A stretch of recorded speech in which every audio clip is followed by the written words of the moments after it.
Stephen, thanks so much for joining Nonstop Nonprofit podcast. How are you? I'm delighted to be here. Yeah, it's good. It's great to see you. I mean, I have fun memories of our friendship. It's been a while though.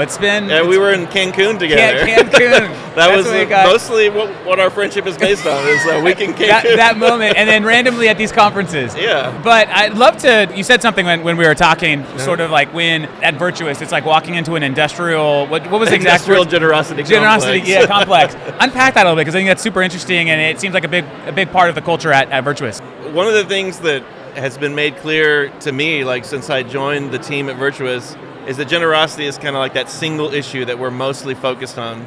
And in my role, I'm head of brand and community. One of the things I want to keep at top of mind is that generosity it's not a marketing term. It's the thing that happens when someone gives of themselves. So the whole thing at Virtuous we talk about is responsive fundraising, which is responding to the needs of the donor, putting the donor's kind of desires and wants kind of at the heart of what we're doing. And so we always say, hey, generosity happens not only when we give money, but it changes the heart of the giver. Huh. And so that's meaningful, that's deep. Yeah. And if you just put it on a t-shirt, if you just put it on a sticker, it loses some of that. So you have to put a lot of care and thought into what does it mean for someone to be generous? Yeah. And when you start from that perspective, it changes the way you build software, it changes the way you respond to an email, it changes the way that you behave with your coworkers. And so that's what I talk about. It's like, let's not just make it a marketing term, let's make it something that we look back at as an actual principle in our life. Interesting. So do you, obviously Virtuous is a business. Yeah. Do employees ever get confused? Like, wait, do I work for a nonprofit? Do I work for a tech startup? Like, what is that like? Definitely. Well, also, when you work at a company like Virtuous, a lot of your employees are former nonprofit folks. Yeah. And so you have to remember that we're in the business of software, but if you look at it just like that, everyone's in the business of software that like does zeros and ones. Yeah. But really, we're in the business of increasing generosity in the world, and we're using software as our vehicle to do that. That's the mindset shift. Whereas when you worked at a nonprofit, it was like, hey, I'm trying to get someone to give of themselves, because in exchange for that, they get that feeling in their heart.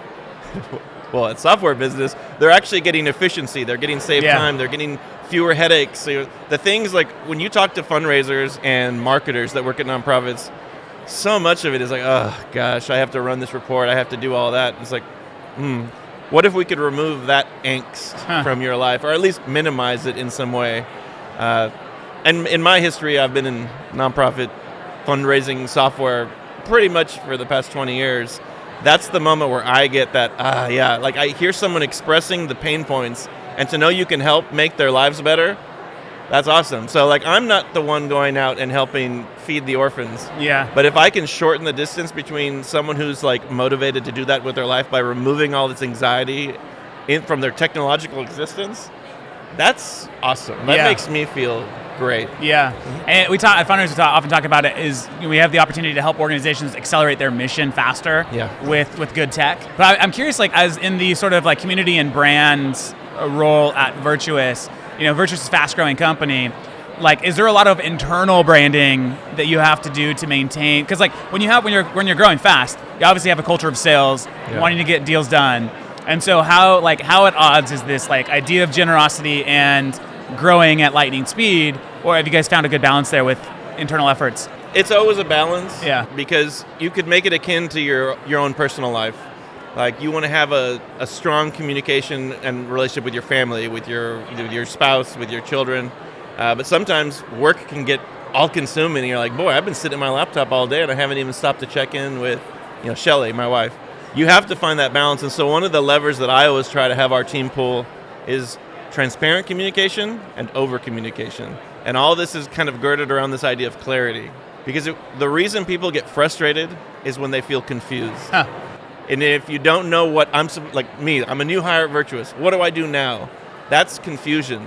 That pushes people away. That makes people feel frustrated. Yeah. So if you put that across a company that went from 30 people to 150 people in the matter of a year and a half, you have fertile ground for confusion.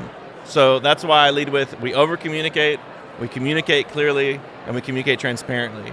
And what I mean by that is, hey, I don't know what am I supposed to do when you say something to me, then it sounds like I should know what it is and I don't know what it is. Be transparent. I'm not going to judge you. Let's all be on the same page. I find that to be good advice for life. Yeah. But at work, sometimes it feels shocking when someone says something like that, but I hope that the more and more we breed our culture at Virtuous to be over-communicating, transparent communication towards clarity, that's how we can grow and stay together. Yeah, and maintain the initial vision of it. Shifting gears a little bit, curious to hear your thoughts. I mean, there's lots of talks across the industry about is Giving Tuesday going to be as big as previous years? End of year giving, with sort of just like fears of what's happening with the economy.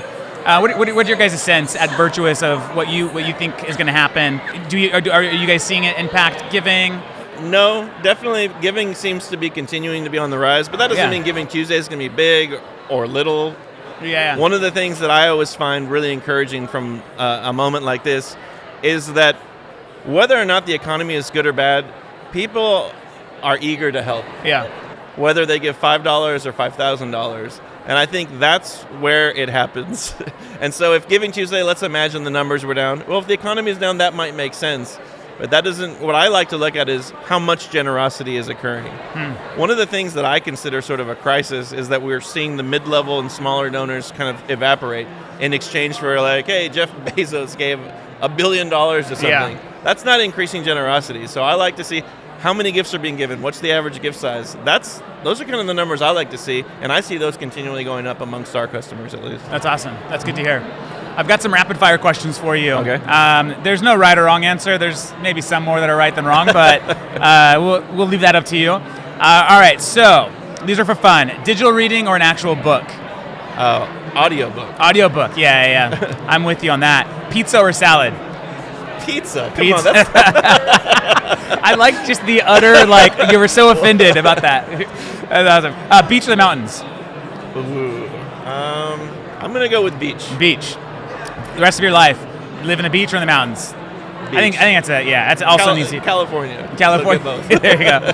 Dogs or cats? Dogs. Football or football? Football. Okay. Funnel cake or cheesecake? Cheesecake. And last one, The Goonies or Sandlot? Oh, man. Here's my hot take. Both are highly overrated movies. Oh, okay. Going controversial. I like it. Awesome, Stephen. Thanks so much for joining. Hey, it's my pleasure. Thank you for having me.